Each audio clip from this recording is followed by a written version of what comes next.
Ahí está. Ok. Buenos días, chicos. Buenos días. Buenos días. Ok. Primero, les aviso que estoy grabando la clase para poderla subir a YouTube en un ratito más. Entonces, como de costumbre, me quitó la autoridad de la llamada. Entonces les pido de favor que seguramente en unos 15 minutos después de la clase les voy a mandar un mensaje para que me den el permiso de editor para poder descargar la clase el día de hoy. Les encargo, porfa, que nada más tengan pendiente de sus correos para poder checar a quién le mandaron ahora la autoría, porque... Ay, no, con estas cosas con el Meet, pero bueno, en fin. Ahora, voy a darles unos pequeños avisos, bueno, no más bien un aviso en específico, que es, para mañana ya tengo sus calificaciones del primer parcial. También se las voy a dar en clase, pero les voy a subir también una lista de Excel para que puedan checar su calificación por su cuenta. A partir de a más tardar mañana, tendrán que estarla subiendo ya a Classroom.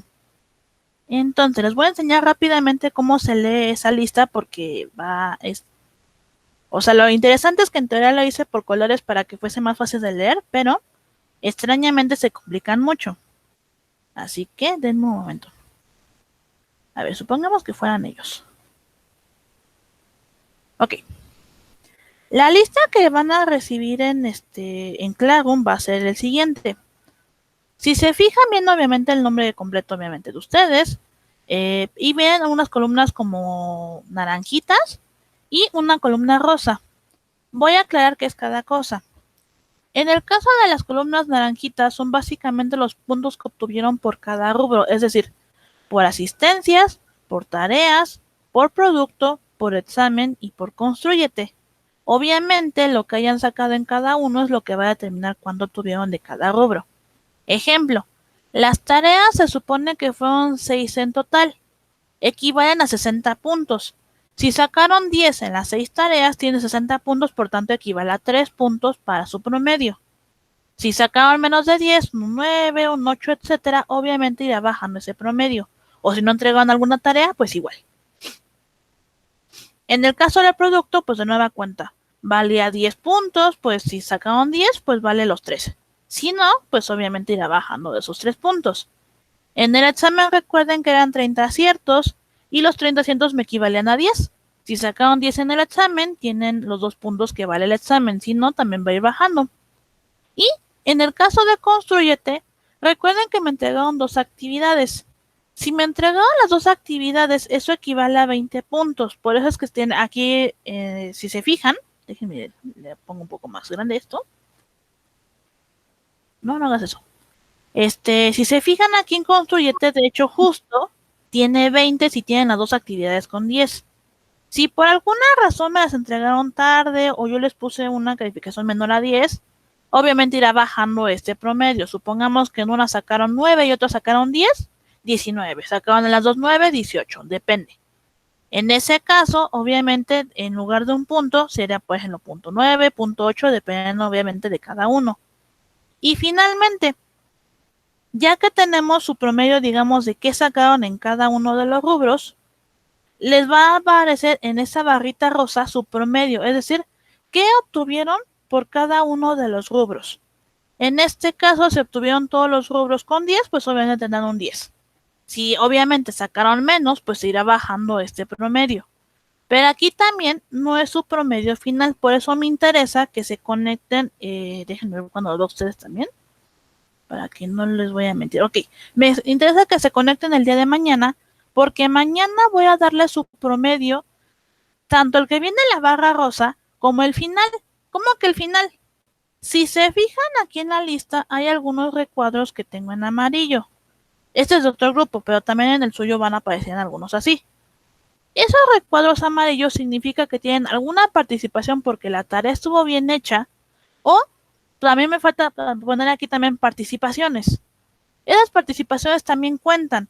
Al final, entonces, eso me va a determinar si se quedan con cierto promedio o suben. Por eso me interesa que se conecten mañana, porque así como les voy a dar promedio, lo voy a pasar de una vez al acta para poder mandar esas actas ya para servicios escolares.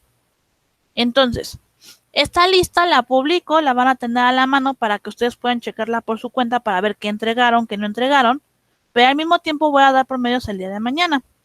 Y una última indicación, Es que la barra que tengo aquí, que es en verde, son aquellos trabajos que no me entregaron. Si no me entregaron algún trabajo, pues obviamente va a estar en verde, porque no tengo ningún registro de que me haya entregado esa actividad. Entonces, de manera general, ¿tienen alguna duda de cómo se lee esta lista? No, maestra. Ok. Les digo, de todos modos se lee de mañana más tarde, ya la tengo lista, ya casi termino de hablar todo. Ya me falta muy poco en realidad. Ahora, eso es con cuestiones digamos, de su promedio. Les digo que mañana les paso ya su promedio ya para que tengan idea de qué sacaron en la materia. Ahora, vamos a comenzar con el tema del día de hoy. Y el tema del día de hoy ya va a ser propiamente abordando lo que va a ser el tema de la verdad y la falsedad. Vamos a checarlo con ayuda de Kant y con ayuda de Sócrates. Aunque el día de mañana vamos a cerrar con Maquiavelo, que ya va a ser propiamente para poder demostrar la naturaleza humana. Cómo el contexto me va a determinar cómo yo como individuo voy a poder ser corrompido por la sociedad en la que me encuentro. Pero eso lo vamos a ver el día de mañana. Ok, entonces déjenme les comparto la presentación para poder comenzar. Ok, un repaso rapidísimo de lo que vimos ayer. El día de ayer checamos lo que eran las emociones y la razón. Cómo un equilibrio entre la razón y la emoción me va a generar una mente equilibrada que me va a permitir generar ideas, conocimiento y razones importantes. Del mismo modo, me va a poder ayudar a hacer teorías y me va a poder ayudar a comportarme como un ser humano y más bien como un ser social decente en la sociedad. En este momento en que yo sé cómo me comporto, yo me comporto de una manera adecuada en una comunidad, en un país, etcétera, también me va a determinar cómo yo como individuo me voy a identificar, es decir, como una persona buena y como una persona mala. Pues bueno, esta concepción del bien y el mal nos va a llevar ahora hacia la pauta de lo que va a ser la verdad y la mentira. ¿Cómo se va a abordar? Pues en estricto tenemos que entender que la verdad de alguna manera se va a enfocar justamente en la búsqueda del conocimiento. Y esta búsqueda del conocimiento va a ser relacionado normalmente con la bondad. Por otro lado, la maldad generalmente se va a relacionar cuando yo no busco el conocimiento y por el contrario busco hacer daño. Entonces, les presentan entonces a Sócrates. Sócrates ya habíamos hablado un poco del periodo pasado y decíamos que Sócrates nos dio o le dio al mundo el método mayéutico para poder generar conocimiento. Pero este personaje no solo se quedó ahí. Para empezar, tenemos que hablar un poco de Sócrates en la medida de que no lo vamos a conocer porque él haya dejado algún escrito de por medio. Por el contrario, él nunca escribió nada de lo que decía. Porque para Sócrates la filosofía, o más bien él va a entender la filosofía como hacer un diálogo. Él va a permitirse acercarse a los interlocutores y con ayuda de la circulación de la palabra se va a acercar a ellos. Es decir, a él no le interesa que lo tomen como un ser así todo omnipotente, todo sabio, el más poderoso, el más inteligente, no. Él quiere acercarse a las personas y poder generar conocimiento. ¿Y qué mejor forma de hacerlo que hacerlo de una forma amable? ¿Por qué? Vamos a poner un ejemplo con algunos textos. Normalmente cuando estudian alguna carrera o alguna profesión, etcétera, se van a fijar que si ven algunos textos, van a ser textos que van a ser un tanto demasiado formales.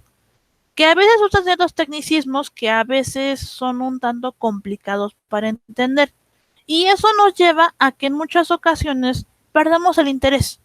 Ya sea porque es demasiado complicado el texto, ya sea porque, digamos, en general es un texto aburrido si lo quieren ver así, y perdemos el interés muy fácilmente. Sócrates no quería hacer esto y por lo tanto él decidió hacerlo de una manera un tanto más cercana a. Y justo se va a ver reflejado en que entonces todos los diálogos que se van a generar en Sócrates van a ser dirigidos justo a que el interlocutor o la persona con la que esté hablando se interese pues básicamente en lo que escucha, ¿no? Ahora, como les dije, Sócrates no va a digamos como tal escribir nada. Conocemos de Sócrates porque Platón se dio la tarea de transcribir todo lo que recordaba que aprendió de su maestro. Y entre justamente aquellas teorías que salieron de Sócrates, vamos a tener en Diálogos de Platón justamente algunos apartados donde Sócrates nos va a dar su opinión sobre ciertos temas. Si recordamos, por ejemplo, cuando hablábamos del amor en el banquete, Sócrates tuvo su propio apartado y él nos daba su teoría en qué concebía el amor, cómo concebía el dios Eros y en general cómo concebía el objetivo del amor para el ser humano. Y en este momento entonces también vamos a tener otra situación. En los diálogos de Platón no solamente está Sócrates, ya habíamos hablado que en este texto también van a ser algunos discípulos, amigos cercanos y también van a haber unas personas conocidas como sofistas. Los sofistas van a ser el equivalente al némesis de Sócrates y hay una razón muy en específica. Los sofistas van a ser una serie de individuos que van a hacer todo lo malo que existe en la humanidad para Sócrates. Pero aquí vendría a preguntar entonces, ¿qué es un sofista? Pues bueno, de manera sencilla, un sofista va a ser un educador privado, pero este educador privado va a tener la facultad de que va a enseñar el arte de la oratoria y la retórica. Pero digamos, un segundo. Pero digamos, no encaminado necesariamente a buscar el conocimiento, sino como tal, lo que va a buscar es que yo te voy a enseñar el arte de hablar, el arte de comunicarte, pero para poder endulzar el oído de otras personas y convencerlos de que tú tienes razón, aunque no la tengas. Y eso, por el contrario, para Sócrates era una aberración. ¿Cómo es posible que tú, como profesor, que se supone que deberías enseñar la verdad y tratar de buscar lo más la verdad posible, estés enseñando a mentir? Y además te paguen por ello. O sea, creo que era como el epítome de lo peor que pudo haber pasado. O sea, estás enseñando a mentir y además te pagan por ello. O sea, válgame el señor. En este momento, entonces, Sócrates va a tener un asunto, digamos, de pleito casado con los sofistas, porque a él no le va a parecer.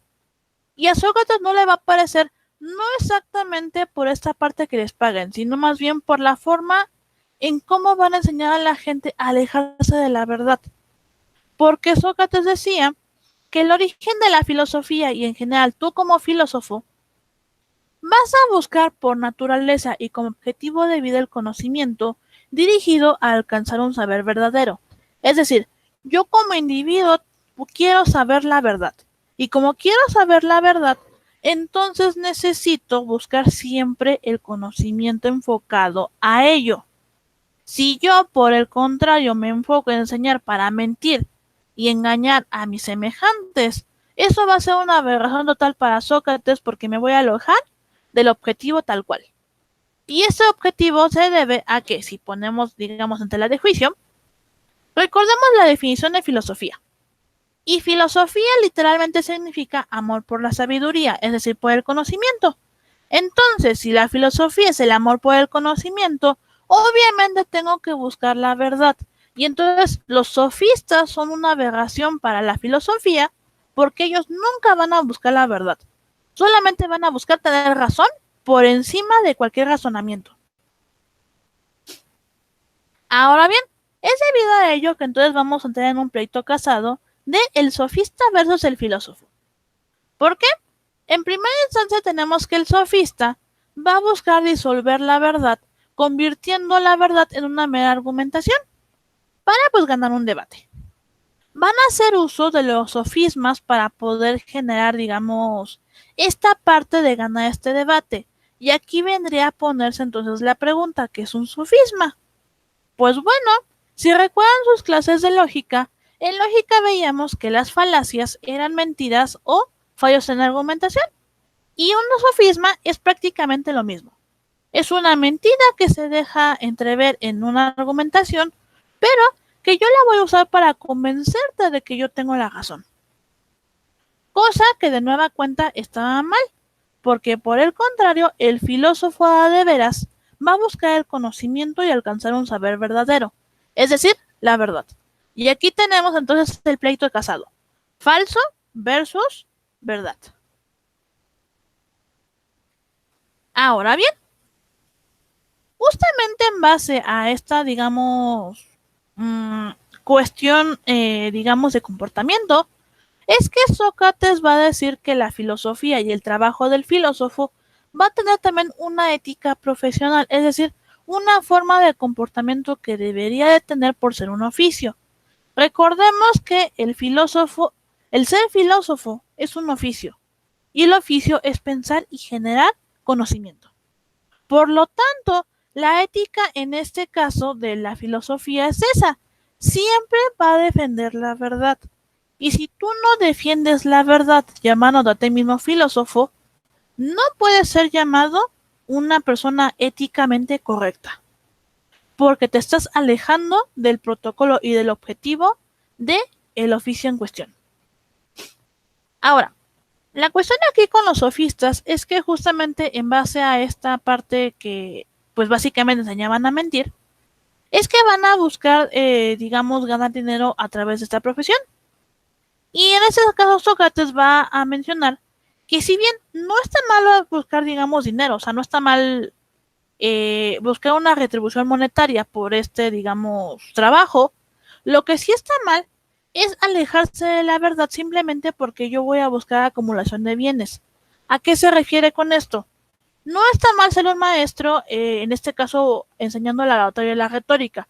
Lo que sí está mal es que uses esto simplemente ya valiéndote, digamos, buscar el conocimiento. Simplemente quiero ser rico o quiero generar dinero y más bienes y más bienes.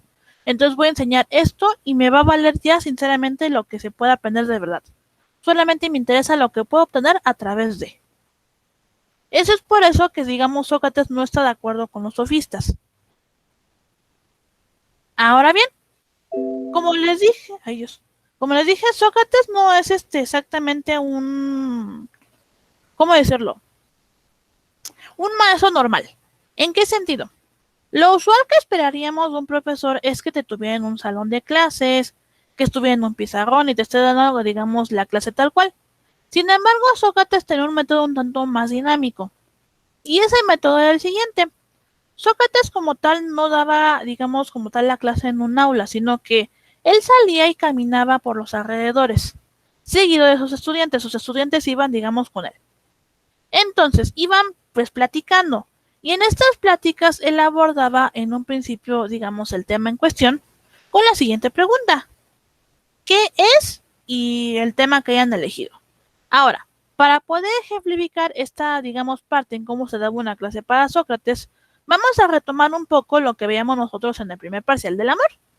Entonces, nuestra primera pregunta sería, ¿qué es el amor? Ahora, hay un interludio entre el primer y el segundo paso que se tomaba para Sócrates, y ese es que cuando yo arrojo la pregunta, ¿qué es el amor?, los alumnos empezaban a, digamos, a dar ideas o reflexiones de ellos cómo percibían el amor, qué creían que era. Y en base a ello es que en el segundo paso, ahora sí, hacían lo siguiente. Van a obtener, digamos, toda la información que pudieron haber escuchado en esas reflexiones y van a comenzar a dialogar. Es decir, ¿tú qué crees del amor? ¿Tú otro qué crees del amor? ¿Por qué crees eso? ¿En base a qué? ¿Por qué lo dices? ¿De dónde lo aprendiste? Etcétera. De tal manera que ya en ello vamos a llegar al tercer paso, y ese tercer paso va a ser el reflexionar, digamos, si esa idea que tú tenías en un inicio era la correcta o por el contrario cambiaste de opinión, y en cualquiera de los dos casos vas a dar un porqué. Es decir, si que te quedas estancado con la ideología que tenías desde un principio o por el contrario te hicieron cambiar de opinión, y vas a dar una explicación por qué es que cambiaste de opinión o por qué te quedas en esa opinión que ya tenías. Y en base a ello es que se genera el conocimiento para Sócrates. Si se dan cuenta, como que su clase era un tanto más cercana.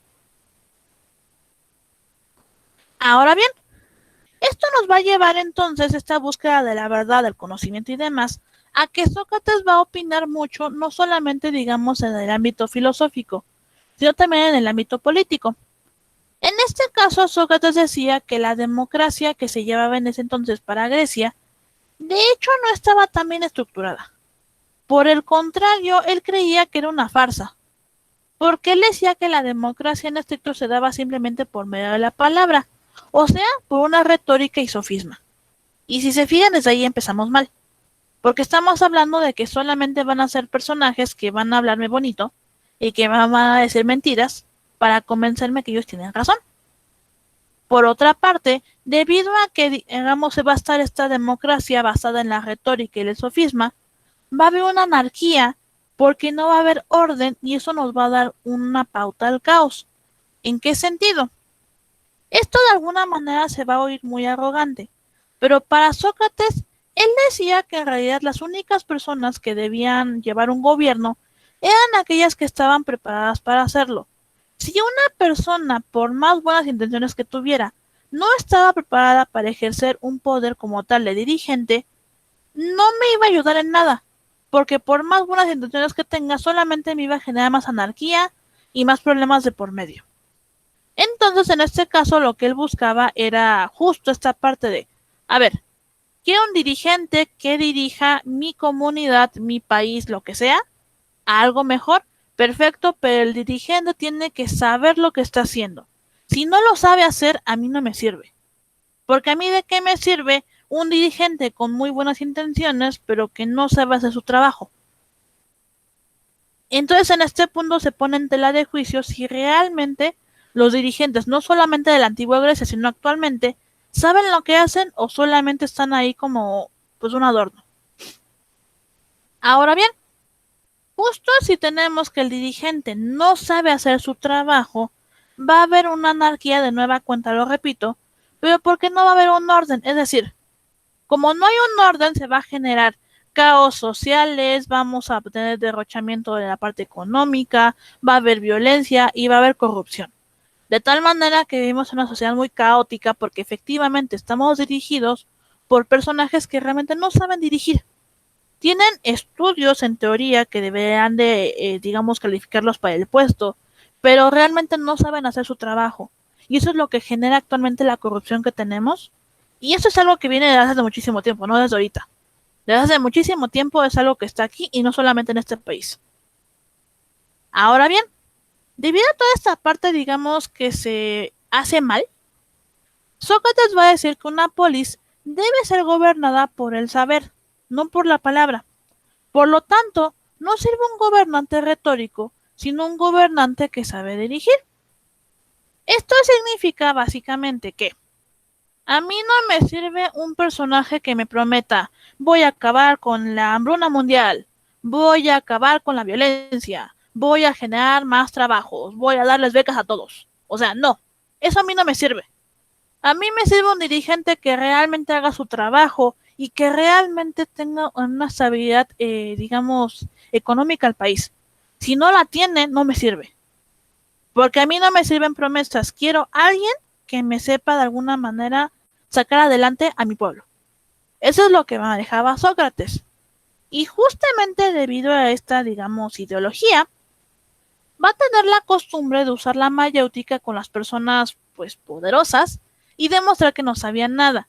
Porque Sócrates entonces pone en tela de juicio, a ver, tú dirigente, ¿realmente sabes tanto como dices? ¿Realmente sabes hacer tu papel como dirigente? Y entonces comenzaba a cuestionarlo. Cosa que a esas personas no les parecía, o sea, por el contrario les molestaba muchísimo. Porque ponían en tela de juicio su propio, digamos, valor como gobernantes. Y en este caso lo que ocurre es que de alguna manera en venganza, porque aparte este Sócrates ya se hace un personaje muy peligroso, lo enjuician y lo detienen en la cárcel. ¿Por qué? Por cargos muy absurdos, pero de cualquier manera lo enjuician porque ya no les conviene que Sócrates siga demostrando que esos personajes no saben hacer su trabajo. Ahora, durante este periodo, digamos, de enjuiciamiento, donde Sócrates es acusado de muchas cosas, él va a trabajar en un monólogo para defenderse, que futuramente se va a conocer por Platón como la apología de Sócrates. En ese texto, lo que va a intentar va a ser convencer a los demás que las acusaciones que le hicieron a él eran totalmente incorrectas, porque no tenían una base lógica, no tenían sentido y ni siquiera había una razón real para, digamos, acusarlo de. Ahora vendría a preguntarse uno, ¿Cuáles fueron esas acusaciones? Pues a grandes rasgos fueron esas tres: el ateísmo, el hacer pasar por fuerte el argumento más débil, o sea, la verdad, y corromper a la juventud. ¿Qué significa? En el caso del ateísmo, recordemos que estamos en la Grecia clásica, donde los dioses, o más bien la religión que ostentaba, digamos, los griegos, era el politeísmo con el Partenón griego, es decir, los dioses. Ahora, es algo muy curioso porque ya para el siglo IV, que es donde, digamos, estaba Sócrates, ya no estaba tan vigente, digamos, esta situación de los dioses. ¿A qué me refiero con esto? Sabían de la existencia de los dioses, por supuesto que ahí estaban, pero en realidad ya no los tomaban como algo tan importante, ¿saben? O sea, sabían, los griegos estaban conscientes de los dioses griegos como tal, pero como que ya no los tomaban tan en cuenta.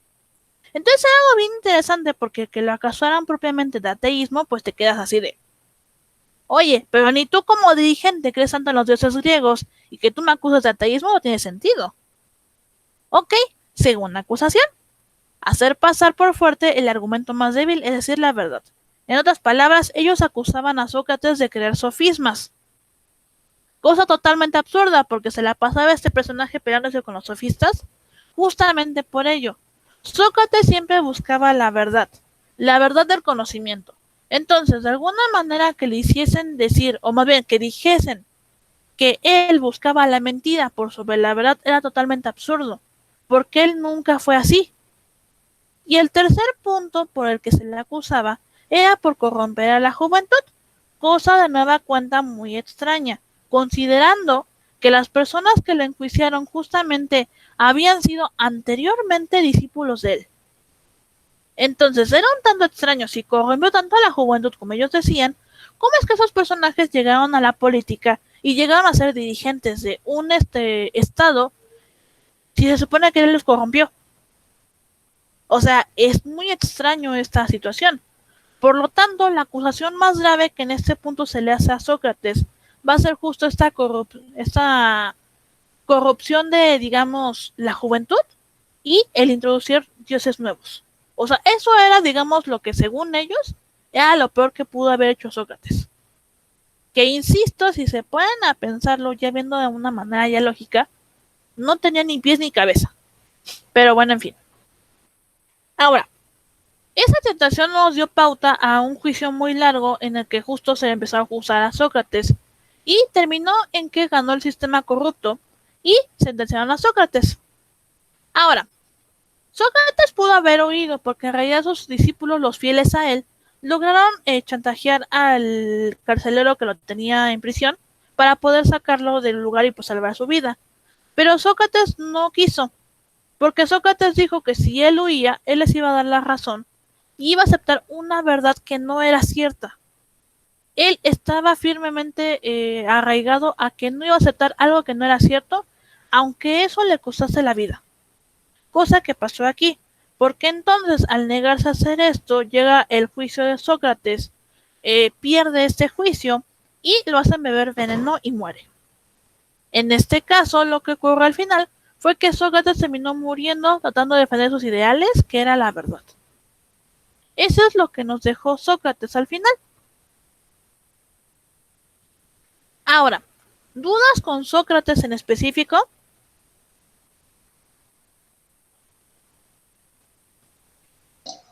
Acerca de lo que está explicando de Sócrates, no, profesora. Ok.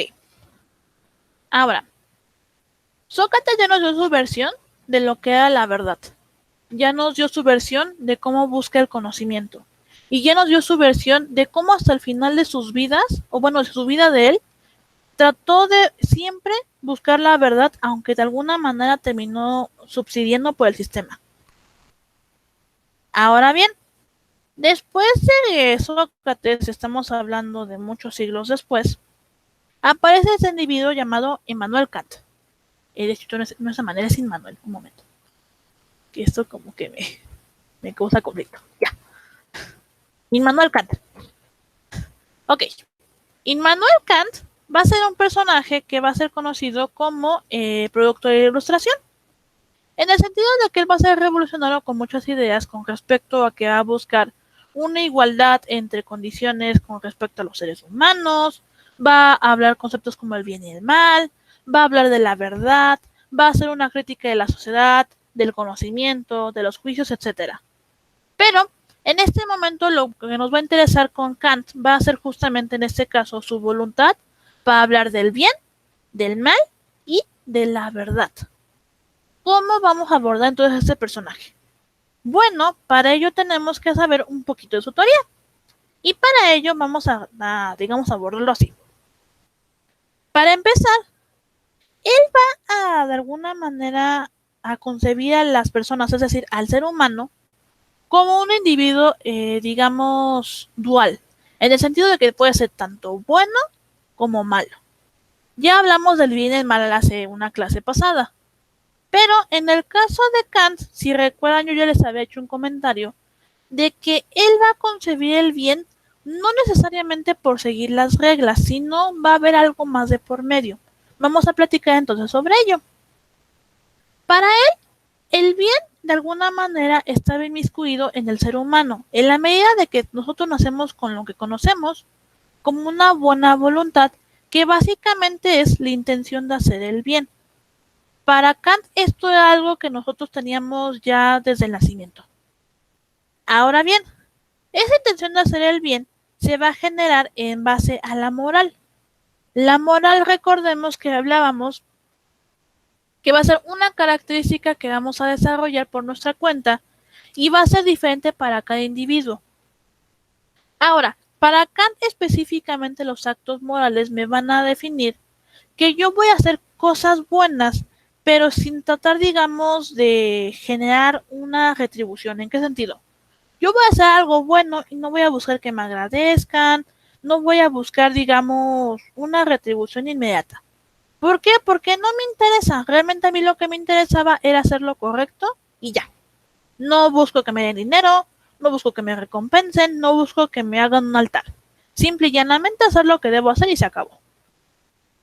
Ahora, en este caso, como justo yo voy a buscar hacer el bien, pues voy a tener que hacer ciertas acciones, digamos, de por medio.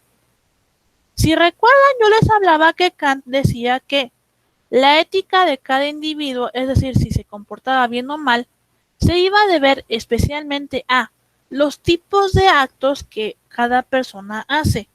Esto se basa en su racionalidad. ¿A qué me refiero? Yo como ser racional voy a decidir qué voy a hacer, si me comporto bien, si me comporto mal. Pero para ello se va a ver reflejada en mis acciones. Immanuel Kant lo que mencionaba es que cada individuo se va a poder comportar de tres formas distintas. Por acciones por deber moral, por acciones de acuerdo al deber y por acciones contrarias al deber. Si yo soy una buena persona, voy a hacer acciones por deber moral. Si soy una persona de simplemente mentalidad débil, que se limita a seguir al resto, solamente voy a hacer acciones de acuerdo al deber. En cambio, si soy una persona mala, voy a hacer simplemente acciones contrarias al deber. ¿Qué son cada una? Vamos a tener primero que las acciones por deber moral son aquellas que yo voy a hacer porque sé que son lo correcto y nacen de mí, van a nacer de mi moral. Entonces yo no voy a buscar una retribución, yo no voy a buscar que me elogien, simplemente me voy a comportar de manera adecuada y voy a ayudar a los demás porque yo sé que es correcto y se acabó.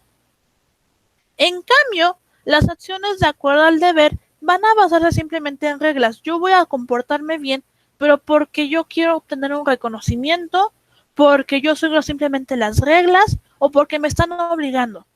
Nunca han escuchado, por ejemplo, esa frase: si no lo haces, ¿qué te hago? En ese momento me están condicionando. Y cuando a mí me condicionan y yo lo hago por esa condicionante, yo no puedo decir que soy una buena persona, simplemente me estoy limitando a hacer lo que me están, digamos, indicando. Y ya.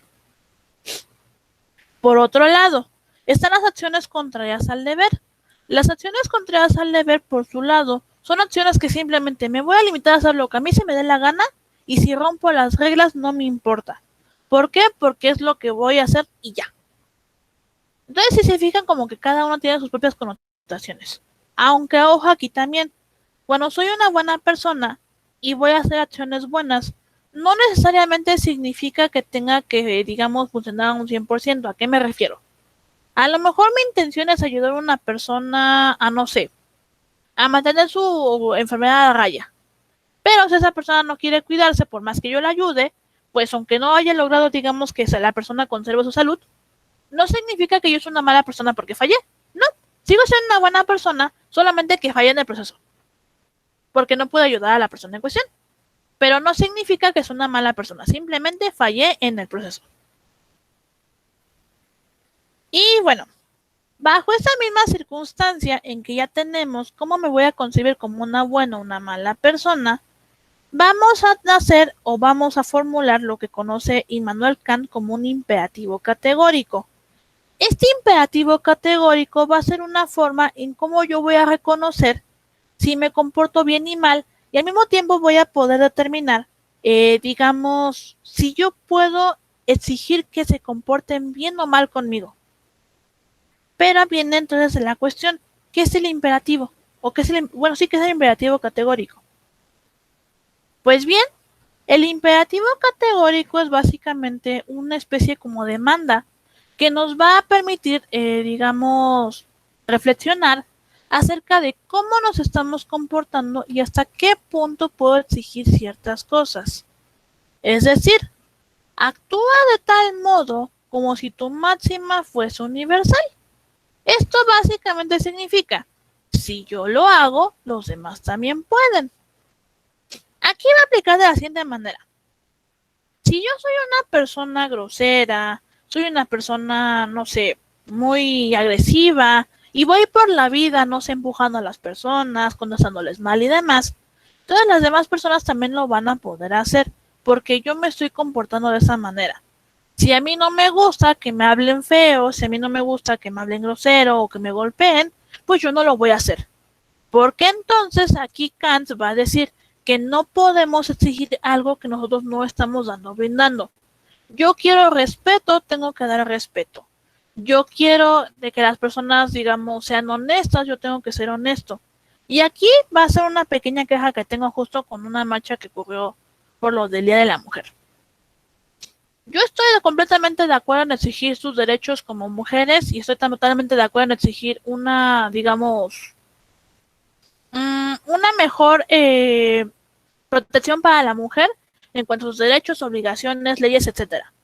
Yo lo que no estoy de acuerdo es que si voy a exigir que digamos que me respeten, que esté segura yo como individuo y en general, que pueda salir a la calle y pueda tener de alguna manera la seguridad de que nadie me va a lastimar, que cause más violencia de por medio. Y esto lo digo por todos los desastres que ocurrieron ahorita, ya ni siquiera por las violaciones privadas, sino por la gente que resultó herida en las marchas. No es posible que yo como individuo esté pidiendo respeto y mi integridad física esté estable si yo no estoy dando una integridad física para los demás. ¿Cómo me atrevo a exigir ello si yo tampoco lo estoy dando? Y regresando al tema de Kant, justamente me baso en ello. Si yo no me comporto de una manera adecuada como ciudadano, ¿cómo puedo exigir lo mismo? O sea, es incoherente. Y es justo por eso que Kant va a manejar esto. Si yo no me comporto de manera adecuada, ¿cómo yo como individuo puedo exigir a los demás? Incluso en la democracia se da también así. Somos muy dados a quejarnos de que es que el gobierno es muy corrupto, el gobierno es mentiroso, el gobierno nos roba. Sí, tienen razón, pero les digo algo más feo, somos iguales. Porque, a ver, me pasé algo del tránsito, la mordida para el poli. Que tengo que pagar impuestos, pues no voy a pagar y voy a colocar un diablito para pagar menos luz. Que tengo que pagar ciertas cosas, pues no, mejor compro la versión pirata. Entonces, piénsalo de este modo, eso también está mal. Ahora, no digo que el gobierno se comporte de manera adecuada, o sea, no va, digamos, a defensa del gobierno, pero ¿cómo yo me voy a poner a exigirle al gobierno si yo tampoco hago lo que debo hacer? Esa es la cuestión. Pero bueno, en fin. Al final de cuentas, lo que el imperativo categórico de Kant dice es eso. Si tú quieres que se comporten bien contigo, si tú quieres que las personas se comporten de cierta manera, pues tú tienes que poner el ejemplo. O sea, tú no puedes exigir algo que tú tampoco estás haciendo. Pero bueno, en fin. Ahora, en el ámbito de la verdad y el conocimiento, Kant va a ser conocido como el filósofo de la renuncia. ¿Por qué? Porque él va a estipular que el ser humano no puede conocerlo todo de modo absoluto. ¿A qué se refiere esto? Si recuerdan cuando veíamos a Platón, él decía que el ser humano es un ser efímero, en la medida de que no vamos a vivir por siempre. En algún punto me voy a morir y pues por eso tengo que aprender todo lo que puedo en vida. Ahora, para Platón era de alguna manera prepararse en vida para poder ascender al mundo de las ideas. Para Kant simplemente decía que, a ver, si tenemos un límite de vida, porque pues no vamos a vivir por siempre, entonces, ¿no sería mejor enfocarme en algo en específico y no querer aprenderlo todo cuando sé que obviamente no lo voy a lograr? O sea, es como si yo agarrara ahorita y dijera, pues yo soy del ámbito de filosofía, pero también quiero aprender de matemáticas y quiero aprender de, no sé, de sociales y quiero aprender de medicina y también quiero ser veterinario y quiero ser cantante. O sea, es demasiado, no voy a poder porque no me va a dar la vida. Entonces, ¿qué va a pasar ahí? Yo tengo que escoger un área que más me interese y pues sobre eso estudiar. Y entonces tratar en la medida de lo que me sea posible conocerlo todo lo posible sobre esa, digamos, área en específico. Y es entonces también que pues tengo que entender que tengo un límite. Porque ese límite va a ser porque sea todo lo que se conoce en ese momento, o sea porque tengo un límite físico porque a lo mejor fallezco por alguna situación, etcétera. Entonces, de alguna manera, lo que Kant va a decir es que vamos a buscar el conocimiento y la verdad, por supuesto, pero vamos a tener que ser conscientes de que va a tener un límite. No me voy a poder poner en plan de, es que lo voy a descubrir todo. No. Voy a poder conocer lo que pueda y se acabó. No más.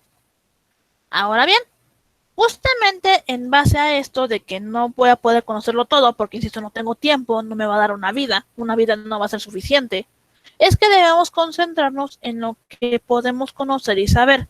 A ver, a lo mejor no voy a poder saber todo del área, pero lo que sí me sea posible en ese momento, pues lo voy a aprender. Eso es lo que plantea Kant. Y en ese punto, él también va a plantear que el hombre va a ser algo muy importante en este punto para nosotros, digamos, en esta realidad.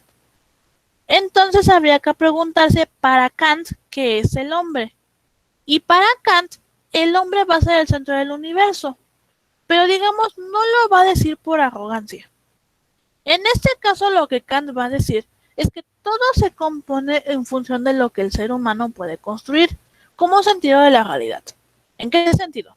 Vamos a hacer una pequeña adherencia aquí y si recuerdan, Pitágoras decía una frase que era el hombre es la medida de todas las cosas. Este es un complemento de la idea de Kant porque en este momento lo que estamos hablando es lo siguiente. Si se ponen a pensar todo lo que nos rodea, nuestra casa, la ropa, el celular, todo lo que nos rodea, no es como que se haya nacido así, sino los seres humanos lo fuimos modificando a nuestra conveniencia para poder manipularlo. Entonces, imaginemos que a lo mejor el gato fuera un ser racional que pudiera usar el celular. Entonces yo agarro el celular y se lo doy al gato. Pero el gato va a tratar de mover al celular y no le va a encontrar la forma para poder mover al celular. ¿Pero por qué? Porque no tiene meñiques para empezar. Segunda, no puede manipular tan fácil el celular porque no sabe, digamos, qué tiene, cómo moverle, y la forma para un gato no va a ser fácil usar esto. Tendría que modificarse para que el gato lo pudiera usar. Ahora, todo esto, ¿por qué lo llevo a cuestión? Porque entonces, como todo lo hacemos a nuestra, digamos, conveniencia para poder usarlo, eso significa que nuestra realidad, todo lo que nos rodea, va a estar creado para que nosotros lo podamos usar. Por eso va a decir Kant que el centro del universo vamos a ser los hombres, porque entonces todo lo que compone nuestro alrededor está manipulado para poder usarse por nosotros. Aunque no solamente se va a quedar, digamos, a nivel de los objetos, sino vamos a llevarlo también en la percepción, porque aquí vamos a hablar de lo siguiente. La realidad que vivimos, nuestra percepción de la realidad, va a ser subjetiva y va a depender del sujeto en cuestión. Es decir, No hay posibilidad de conocer absolutamente todo, puesto que la realidad y la verdad son subjetivas para cada individuo. ¿Qué quiere decir esto? Vamos a pensar. Si yo pienso en la palabra realidad, voy a pensar en mi contexto actual, es decir, cómo yo estoy viendo cómo vivo, cómo estudio, cómo en general me divierto. Esa es mi realidad. Pero si se pueden a pensarlo, es mi realidad para mí solito. Otra persona la estará viviendo diferente y lo va a percibir diferente. Entonces, en este punto vamos a tener que la realidad va a ser subjetiva para cada individuo porque cada quien va a percibirla de un modo distinto. En este punto también vamos a tener entonces que la verdad va a ser cuestionada para Kant porque la verdad no va a ser absoluta. La verdad también va a ser, digamos, subjetiva para cada individuo. ¿A qué me refiero? Vamos a poner un ejemplo. ¿Qué se me ocurre? Déjenme encontrar algún objeto aquí que tenga en la mano. ¿Qué será bueno? ¿Qué será bueno? Eso servirá. Bueno, imaginemos este cúter que tengo aquí. Ok, este cúter es rojo, ¿estamos de acuerdo? Para la mayoría que tenemos una visión común, podemos decir que ese es un cúter rojo y se acabó, ¿no?